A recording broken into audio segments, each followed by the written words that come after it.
Why did you get rid of the squid at the end of the Watchmen movie?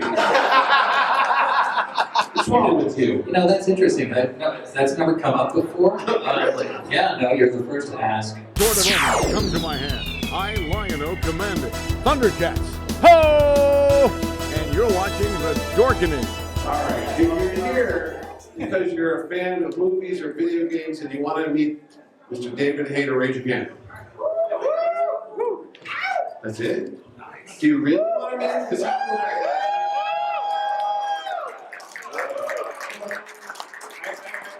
see him over here, so let's give a Connecticut Gamercom round of applause for our guest, Mr. David Hayter. Come on in.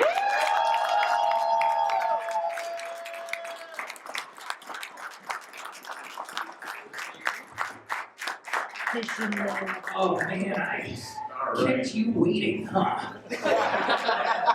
He did actually, so if you bought tickets last year when he wasn't here and then TriffCon was here, he's here now, so get off my back. That's All right. Now, yeah, I had COVID. yeah, he could have came, but then there would have been lost. And you all would have. Nobody wants that. What? Awesome. Awesome. How many of you folks already met Dave? Did you ever go downstairs and get an autograph photo? Everybody? Well, if you haven't, after this, we're going to take a little bit of break. The man needs to get some nourishment, but he will be back at his table. So if you do want to meet him, 4:30, I think you're coming back? Coming back at 4:30. All right. So, and I already told David before we got in here, I know you guys are onto video games, but I'm a movie nerd. And I'm a comic book nerd. If you don't know, I run the Terrific Con. It's here every August too, so go to that because I need to pay my mortgage, please.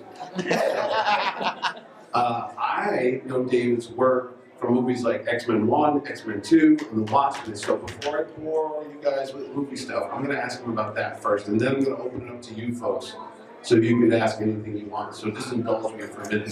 So, why did you get rid of the squid at the end of the Watchmen movie? What's wrong with you? You know, that's interesting. That's never come up before. Yeah, no, you're the first to ask. No, seriously. Why did I? No, was it your call or was it, I mean, if folks, a little backstory, anybody ever read The Watchmen, Alan Moore's classic book? Yeah. And Mr. Moore is notorious for he doesn't like adaptations of his work. League of Extraordinary Gentlemen, Watchmen, anything he's done. He likes the comic form. So when you take this daunting task to adapt what they call unadaptable into a movie, first, how did you get the assignment? Let's backstory. What did you do? Did you go, oh my God, now what? Well, I wrote the movie X-Men, and Did anyone see the X-Men movie? A little independent film, I think. it was a fun little skit we did. Yeah. No, I did that, and it was a big hit, and then my agents were like, okay, now you're the comic book movie guy. And so I said, well, if that's me, then I want to do the greatest comic book of all time. And they said, no, you can't do Watchmen, you know, you'll never get the rights and so on and so on. But I was like, don't tell me what I can't do, let's just figure it out. And so we found the guy with the rights and Larry Gordon, and we went to him, and I pitched it to him. Pitched it as a HBO miniseries. Oh, really? Yeah, like 6-part miniseries. And I wanted the DVDs to look just like the books. Yeah, nice. But then Larry was like, look, I don't do TV. Can you make it into a movie? I was like, well, I don't know. But we set it up at Universal. And so, in terms of the Squid, here are all the reasons that it got changed. My contract with Universal, the first contract I signed for this was on September 10th, 2001. So the next day, we had September 11th. Yeah. And changed the whole world and was essentially the ending of Watchmen. And at that point, I thought, I can't have images of dead people in Times Square or they will never make the movie. And plus, it didn't feel right. Yeah. So immediately, that was needed to be different. The other issue with the Squid was I was able to fit the whole thing into a 2-hour and 45-minute movie, Yeah. but with the Squid, I would have had to explain, you know, the island of artists, the genetic development, the reasons why there was a psychic giant squid creature. All of that would have taken an extra half an hour. We did not have the time. And then it was Darren Aronofsky's friend, who's a physicist, who said, hey, what if Dr. Manhattan spoiler alert, was the source of the thing at the end, and I thought that made a lot of sense. It was a lot cleaner. It sort of felt like the perfect movie adaptation move. So we did that, and and people are like, weren't you worried about the fans? And I was like, no. I don't worry about the fans. What I worry about is, I'm a fan. Do I love this? Do I think that this feels right to me? And so that's how it happened. So if you miss it terribly, I love the Squid. I love the Squid. I think it's amazing. But it just wouldn't fit. No, that was just an argument in comic book stores around the world, because every Wednesday I'll get my books, and when I mention you were coming, they go, ask them about the Squid. Yes. I'm like, yeah, all right, on my list, ask them about the Squid too. Yes. Actually, X-Men 2, one of my favorite of all the X-Men movies, that's you as well, correct? We had Rebecca Romaine here last July. Oh, yeah. She was here, she was Mystique in that. Did she still have The Widowmaker stuff in her pores? we did a panel with her and she talked about that. Yeah. She's like, yeah, places you wouldn't imagine. You were going to live. Yeah, years later to get it cleaned Yeah. up. It was interesting too. Did you like that one more than the first one because you didn't have to do so much of an origin story that you could tell? Because here's another nerdy comic book. There was a graphic novel by Chris Claremont, who comes to our show every year, who lives right in Long Island. It was called God Loves, Man Kills. Yeah. And if you've never read it, it's a great book. Go out there and read it. But it's all about hatred towards mutant kind and how they're treated and ostracized. And it's an analogy for a lot of other outcasts that this world has turned their back on. Yeah. So when you get that script, is it very literally like, this is a good story, this is a human story? And forget the science fiction elements of it, but this is an opportunity to tell a story about, hey, there's a whole world of people out there that could try to not, this one's mutants, but you could adapt it to anything. Yeah. And was that like the driving force behind it? Where you're like, hey, this is why I want to do this? Because that's why I think that movie resonates with so many people, because they identify with, that's me. That's like when the mom tells the kid, have you ever thought of not being a mutant? I remember that line, I go, holy jeez, this isn't a comic book movie. This is it's a film. It's an adult, not an adult film, but anyway. But you know what I'm saying? It's very different. no, but you know people for so long, and you were at the early '80s. Now everybody knows what a superhero movie is because they've seen a million of them, maybe 2 million. But back in the day, they were still a rarity, and to actually have one succeed on multiple levels, that's a credit to you. But it was also like you took the material seriously, right? He was like, we're not doing this spandex and all of the people involved in making the film didn't want to. I mean, I wanted to make a comic book film, but I knew, I'm a comic book fan, so I knew that there were real stories in these comic books, and they just wanted to make a great film. Yeah.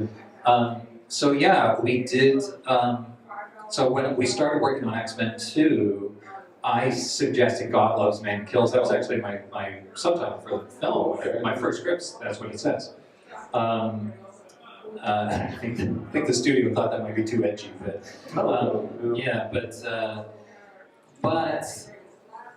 if you haven't read that book, it opens with these two children who have been hanged from a playground thing, and suddenly the chains around them, and they're dead, and the chains around them lift off, and you just pull back and you see Magneto, and he just says, children. And it's so heartbreaking, and it says mutie across them, like they've just been killed because they're mutants. And it's so heartbreaking, and that is the core of the X-Men movies to me. It's about, the unfairness of how the world keeps groups down for idiotic reasons and for their own ego and racism or bigotry or whatever. And so that was the core of it, and it all started with God Loves, Man Kills. Oh, okay. So we both read the cool book together. Yeah. Yeah. I was Well, like, not together. the '80s. Well, I shared it to you. I rolled it up, put it in my back pocket. Well, that was you. That was me. Oh, thank back in 1985. Fantastic. I didn't have a lot of friends. Anyway, see, I got it out of my system. That was my nerd stuff. I waited a year for this. I paid money, I fly the kid in. That's all I wanted. We can also go to dinner and talk. Oh, really? Yeah. Come on, have a good minute. Easy now. All right, so now it's you guys. You get to run the show for the next bit. My friend Jeremy's there with a microphone. So Jeremy's going to raise your hand like Phil Donahue did, and Jeremy's going to run up and down the aisles. And guys, just so you know, there's no job I have not done in the entertainment industry. Please ask about anything and everything. But if it's about saying, I didn't do balloon animals, but I used to work for a balloon decoration company, and we did set deck on Who's the Boss, and I had to hang balloons on the set of Who's the Boss back in the day. And it turned out I was the boss. Wow.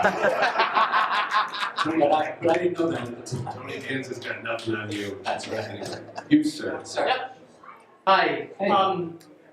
My question was, what was your reaction to seeing Snake join Super Smash Bros. Brawl and seeing him come back for Smash Bros. Ultimate? My reaction? I was like, it's showtime.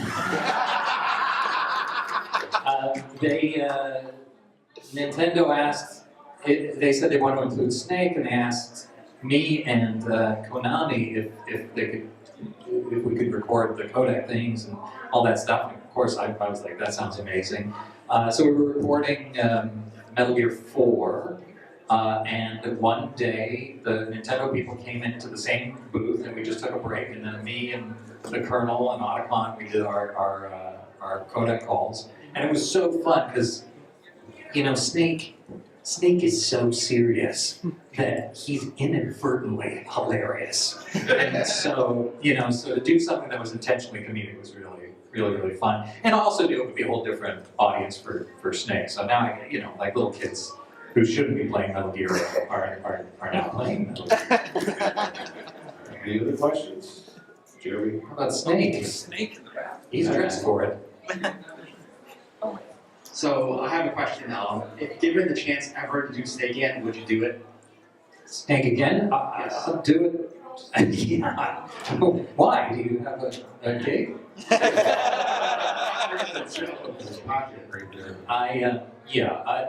Snake is the defining role of my career. I love him to death. We're intrinsically locked together forever.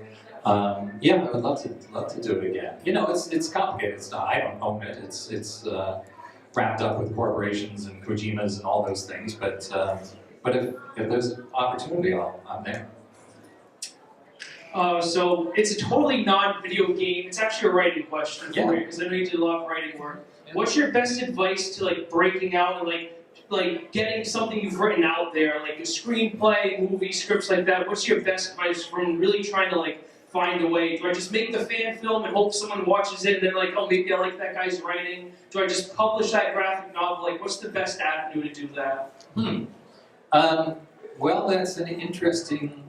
I got a number of different answers for that. First of all, yes, go make your film. No, don't make a fan film. Make something that you own.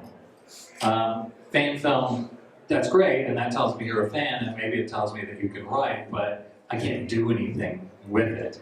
Like you want to make a short film that somebody like myself or like a studio or somebody's going to look at it and go, we should make a feature out of this, and we need to pay this guy a lot of money to do it. Well, actually, they won't say a lot of money. That I was thinking of me. But eventually, you know, so make something original, write an original graphic novel. You can practice with fan stuff, but you can't sell it. There's nothing you can do with it. My other piece of advice for screenwriters is write your first film, put it away, write your second film, put that away, write your third film, and then edit it. And then once you've learned how to edit properly, like your first draft, you write whatever you want, anything, you know, just don't limit yourself, write anything, don't worry about budget, don't worry about, is it good, is it not good, it doesn't matter. Then, when you come back to it and you edit it, then you go through it very strictly and say, okay, this is not good. This is pretty good. This could be better, you know, so on and so forth. And because the big mistake people make is they write their first film, and it's typically about problems they have with their mother or something like that, and then they spend 10 years trying to sell that. That's not how you do it. You write a number of different things, and to be a successful writer, you need to have many different projects in your pocket. So if somebody buys your film, they're going to be like, great, what else have you got? And if you don't have anything else, you have missed your shot. You know, anybody can sell their first thing. Doesn't necessarily mean it'll get made, doesn't necessarily mean they'll buy the next thing, but you want to be ready. That's how a professional does it. Thank you. You're welcome. And good luck. Do you think it's easier nowadays with all the different streaming services to get content out there? Because when we grew up, there was 3 channels. Yeah. NBC, CBS, ABC, that was it. Now it seems like there's 3,000 channels. That's true. Is it easier? Yes. You can write more things, a greater variety of things. You know, they'll make any kind of show now. Netflix picks up anything. Yeah, Netflix. Yeah, I mean, look at Netflix. They'll make anything. They have that content every month. You're paying that subscription, so they can put more and more on. But it's always hard to break in. You know, when you're non-union, when you've never written before, like there's just a huge vetting process that is a barrier to entry. So, like, I used to say the best way is to write a great screenplay, submit it to screenplay contests. But they charge money, and like some people are like, well, it wasn't worth it, I'm getting ripped off. You know, people spend thousands of dollars going to these things. So if you're gonna go to contests, make sure that they are legitimate, you know, like run through Sundance or through some place where people have sold movies afterwards. But basically just keep writing and keep putting your stuff into the hands of people that can take to agents or wherever, put it online, build up a fan base, you know, that sort of thing. Make sure you copyright it first. Oh, yeah. Copyright's key. Where are we at? Oh, we Jeremy, got I think the we're end of over here. Yeah, right. Just curious, going back to Watchmen, the Squid is a good reason for change. Is there any other certain details, like the characters' personalities and interactions that you felt were important? Well, the other elements of the characters that I felt were important. Yeah, well, I mean, it being Watchmen, there's some of the most brilliant characters ever written. Not because of me, because of Alan Moore. He's a freaking genius. One of the things that I knew, that I realized in the movie, but that my daughter really nailed home for me, is that Dr. Manhattan is such a dick. And and the key to his character is he's this guy who has all this power and he thinks he's becoming God, but he's really just a dude. And he's like leaves his wife for this 17-year-old girl, and like everything he says, like if you take it out of the context of Dr. Manhattan, it's just douchey and so that's the key to him for me. Like this guy with all this power, all this ego, and yet he's still so fragile and just a jerk. I mean, also, the guy built his own body. So when he's walking around and his dong is hanging out, that's a dong he made and that's a dong he wants you to see. So run that through your head. You're like, oh, I kind of get an idea who this guy is. Here's a question for you. Who would win in a fight, the comedian or Snake? Or Snake? Yeah. Well, given that the comedian gets his ass handed to him in the first scene I'm of not the talking about the old comedian. I'm talking about in his prime in the late 60s, early 70s. I don't know. I mean, I think they're mostly the same guy. Yeah. Sort of.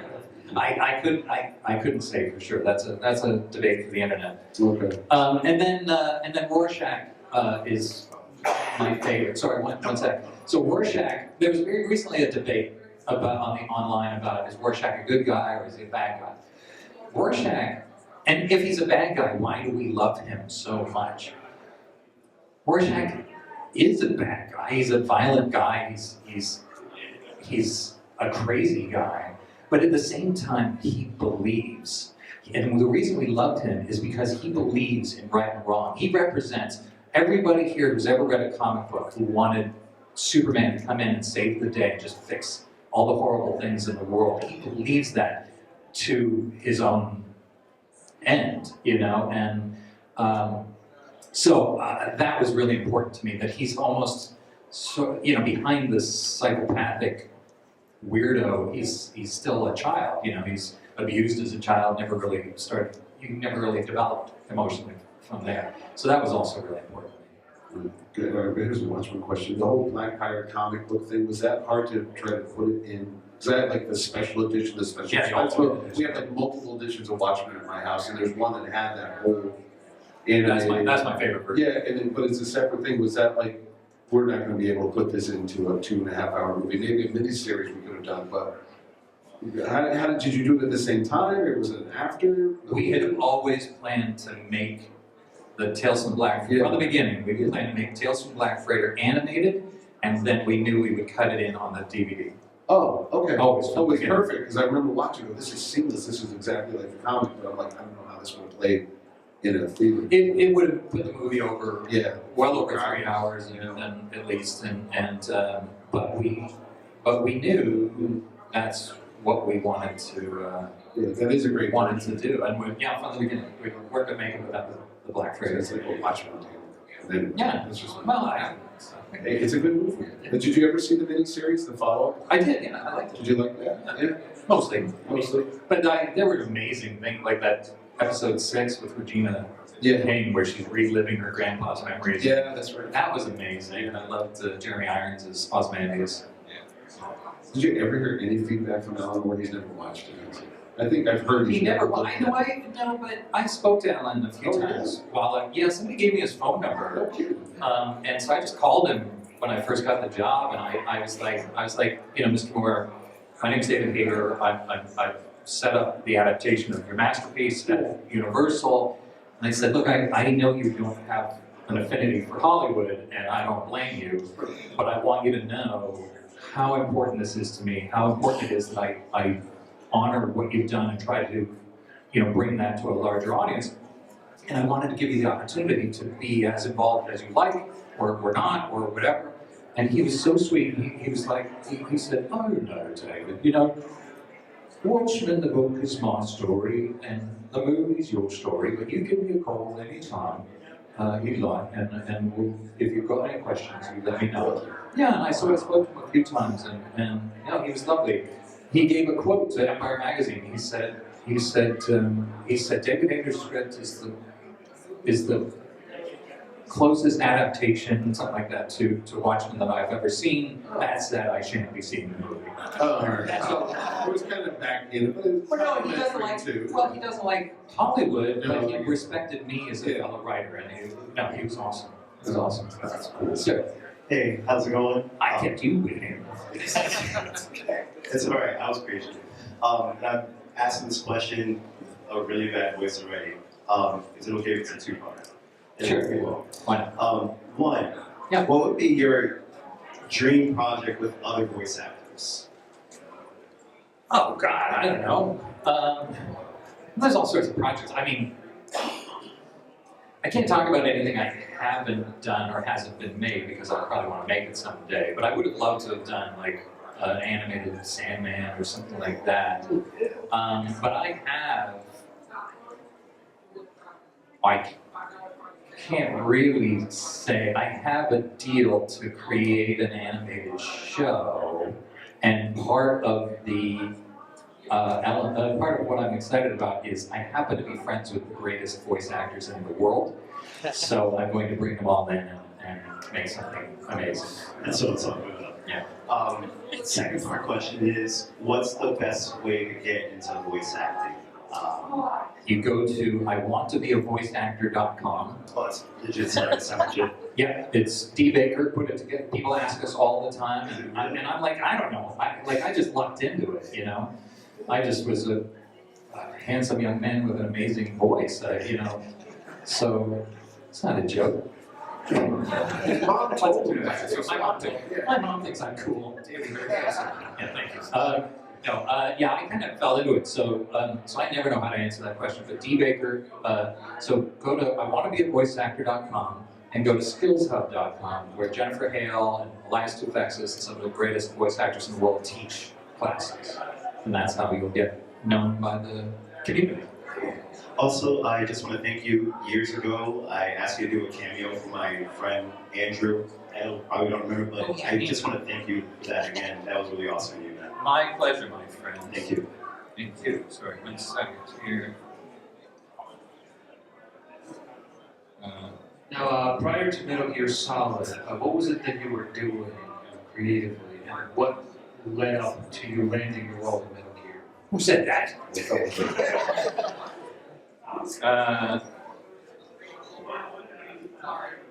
Say again. Sorry. What were you doing before Metal Gear? Yeah, what were you doing before Metal Gear and what led up to starting? I was a struggling actor. What was I doing? I did a few things. I mean, I was the lead in Geiger Dark Hero. If you've ever seen that movie, I did a lot of Japanese anime dubs, Castle Cagliostro, and Moldiver for Shigeyuki, that sort of thing. But I was sort of eking by, and I was tired of being poor, and so I produced a little $250,000 movie, raised the money for me and my buddy to star in. And so we did, and then we had a deal to sell the movie, and then the deal fell apart, and then I had nothing. And I had nothing. The year we made the movie, I made about $1,700 for the entire year. My dad had to keep me alive, and I was humiliated because I was like 27, 28 years old. And I was like, wow, this isn't going well at all. And then I auditioned for Snake, and then Jennifer Hale called me and said, guess who's gonna make some money? I'm like, is it me? Because I'm hoping it's me, and it was me, and so I got that part, and then but I was still broke, so I got a job answering the phones on the movie X-Men, and the director kept telling me, he's like, the script is horrible, and it's going to ruin my career, and nobody knows anything about the X-Men. And I said, well, I do. I grew up with comic books, I know the characters really well. So I suggested a scene to him, and he said, good, yeah, go write that for me. Which I didn't do because I figured he was kidding, and because it's illegal. I was not in the union, I wasn't, but he's like, where's my scene? So I wrote the scene, put it in the movie. Then he started having me, he's like, okay, rewrite this scene. And by the time the studio found out, I'd rewritten half the movie, and they were forced to make a deal with me. They paid me $35,000, which is the guild minimum rewrite fee, and not a penny more. And they got me in the Writers Guild, and then I went to Canada, worked on the movie for 13 months, did 150 some odd drafts, ended up getting sole credit on the movie, and then it came out, and then my friend Chris McQuarrie called me, and he said, do you realize you are the most successful first-time screenwriter in film history? And I was like, I didn't, but I'll take it. What scene was it in the movie? It's not in the movie. Oh, it's not at all? No, the scene was, Brian couldn't figure out how to have one of the characters say the word X-Men in the movie without it sounding ridiculous. Yeah. Like back in the day, that was a concern. Now they say all sorts of crazy crap, and you're just oh, she's a Scarlet Witch, or whatnot. But he couldn't figure it out, and I said, well, look, why don't you have like Wolverine walking across the X-Mansion grounds, and he runs into Cyclops. Cyclops is like shooting hoops or something, and they get into a little pickup basketball game, and Cyclops is like, he's like, you should join the team. And Wolverine's like, I don't join teams. And then finally, Wolverine looks around, he sees all these X's and this sort of Xavier ego trip, and he goes, listen, why don't you and Xavier and all your little X-Men go to hell? And then he pops the ball with his claw and walks away. I was like, that way, your lead, your badass hero says the word, but he's kind of making fun of it, so it kind of takes the sting off of it. And Brian went, good, go write that for me. And changed my life forever. There you go. We got a couple more questions here. Alright, ready when you are.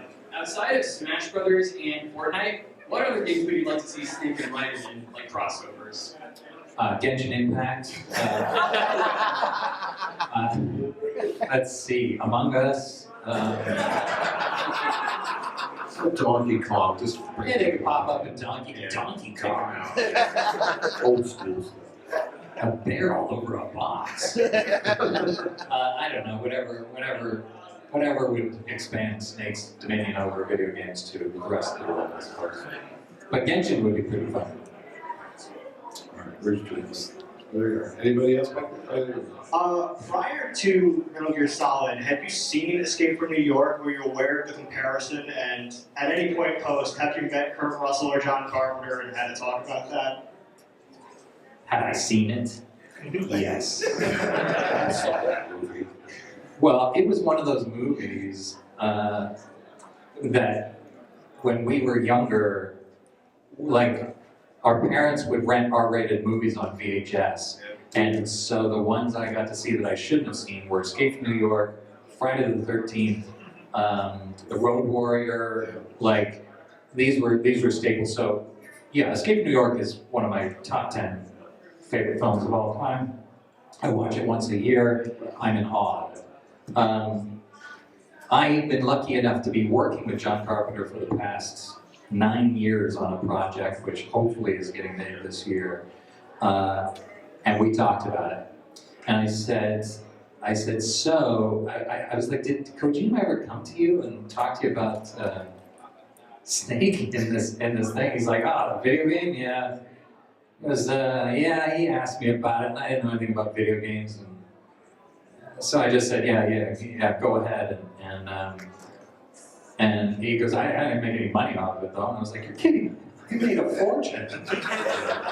Just to make fun of him. And then I said, well, I'm Solid Snake. He goes, what, with that voice? With that horrible growl? Like, come on. So, yes, I've had one humiliating conversation with John Carpenter. You know, Ox Baker was one of our first guests. Ox Baker? He was the wrestler in that scene that Kurt Russell gets with the back with the nail. Yeah. You know. Oh, that's awesome. It's weird. Yeah. That's a brush of greatness. What you got back there? Yeah, shoot. Can I try raising you up? Yeah, please. I guess I don't know what that means. So. It's flirting. Oh, yeah, sure. Go for it. Yeah. Meow. Yeah. Meow.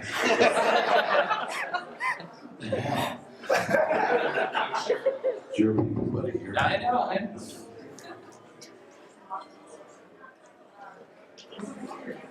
Also, the guy who just rizzed me up, what the thing about him, he looks so much like Venom Snake.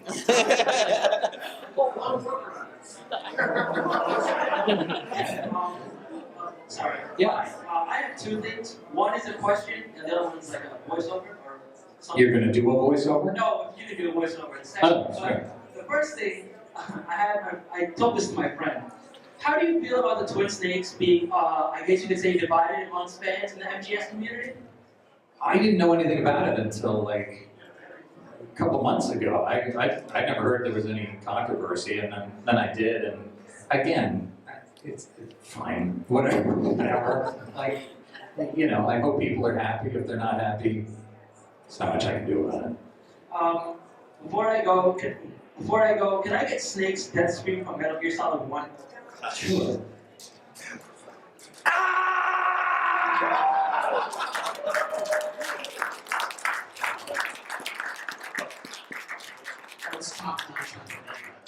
A lot of tea with honey after that. That's right. You only get one of those. One of the things that impressed me the most as a kid when I played Metal Gear Solid 3 for the first time was just the simple amount of content that you had, like codec conversations and all that stuff. It was the radio back then, not the code. Yeah, sorry. Yes. I'm not a true fan. I just thought that was so impressive. So are there any like stories about how like you guys put a lot of that content together, or were there like conversations of like, hey, it would be funny if we did something like this? Or No, we're not allowed to make up anything. Like, everything is written, everything is sent to us, and we're not allowed to change a word. So very often I don't know what I'm talking about or how it relates to anything. But it was just, you know, that's Kojima's world. Like, it's, you know, it's like stepping into a real world, and there's so many things to dig into and so many weird conversations about boxes and nightmares about poop monsters and God knows what else. But that's all Kojima. Yeah. Are there any characters that you wish you could have included in the X-Men movies, or you would like the opportunity to write? Oh, sure. Well, Beast was supposed to be in, was written into X-Men. Good Lord. Beast was written into X-Men for many, many drafts, and the problem was when they went to the Statue of Liberty, I wrote this whole sequence where he was like swinging up through the rafters and fighting all these people. It was going to be awesome. But we couldn't afford that. So at the end of the second act, Beast would always get his leg broken, and then he'd be like, oh, I can't go with you, until we were like, that's stupid. Like, if you're gonna have him, you might as well use him. If we can't afford it, we can't do it. So we took him out of it. But that would have been cool. I don't know if you're asked about Gambit. Sadly, I am not a Gambit fan. I mean, he's fine, but I was like, put him up on screen with that Cajun accent. That's going to be ridiculous. So I fought against that. My favorite is Wolfsbane. So. Is who? Wolfsbane. Oh, Wolfsbane. Yeah. Yes. Well, I don't think the studio would have understood a werewolf character in those days, but now they can do it. Here's another question. What's your favorite comic? Marvel, I assume?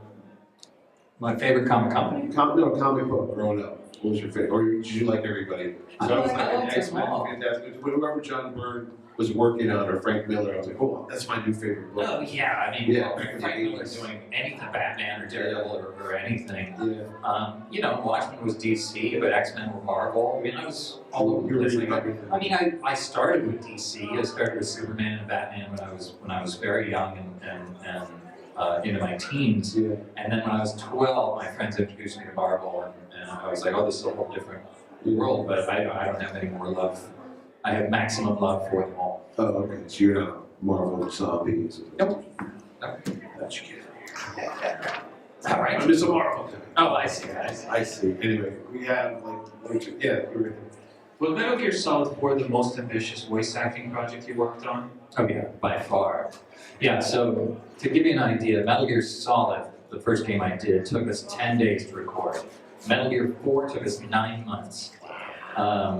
And not only that, but you know, he's got accelerated aging in that story, and so I wanted him to start out here, and by the end, just be falling apart. Like his voice is just, you know, he can barely speak anymore.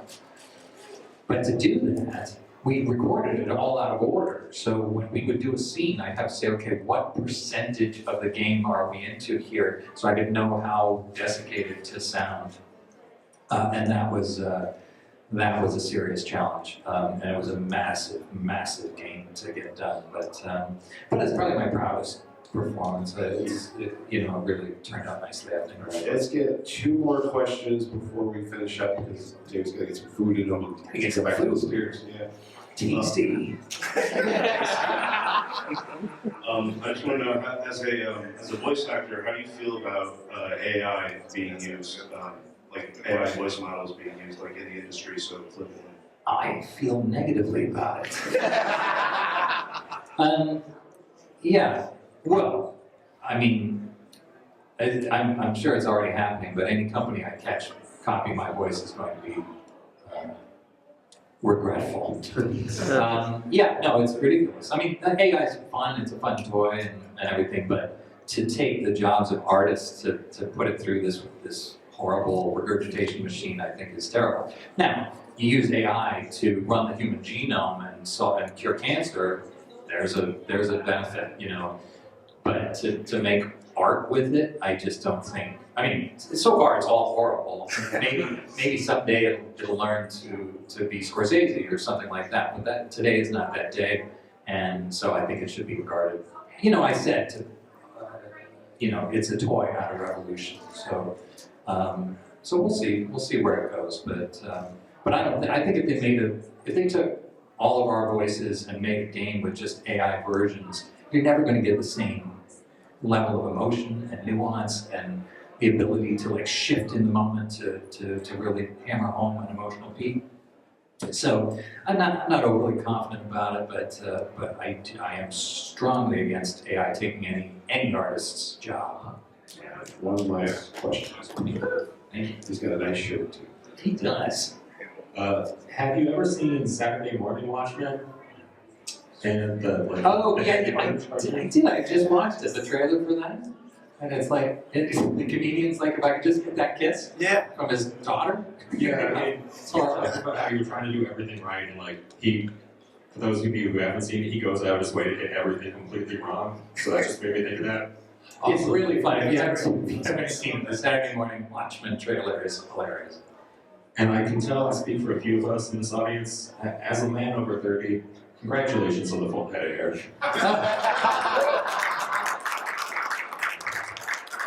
Well, thank you. my most cherished comment. I'll take it. Great. Oh, yeah, I know. Amazing. 57, right? Amazing. I sold my soul though. Right. Anyway, that's about all we have for today. Thank you all for coming to the show. I appreciate it. My wife appreciates it.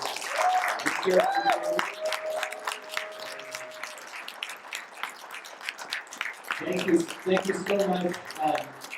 I look forward to meeting everyone I have not met yet. Like I said, I'll be back at my table at 4:30. Please come there, and thank you so much for your years of support. You're all pretty good.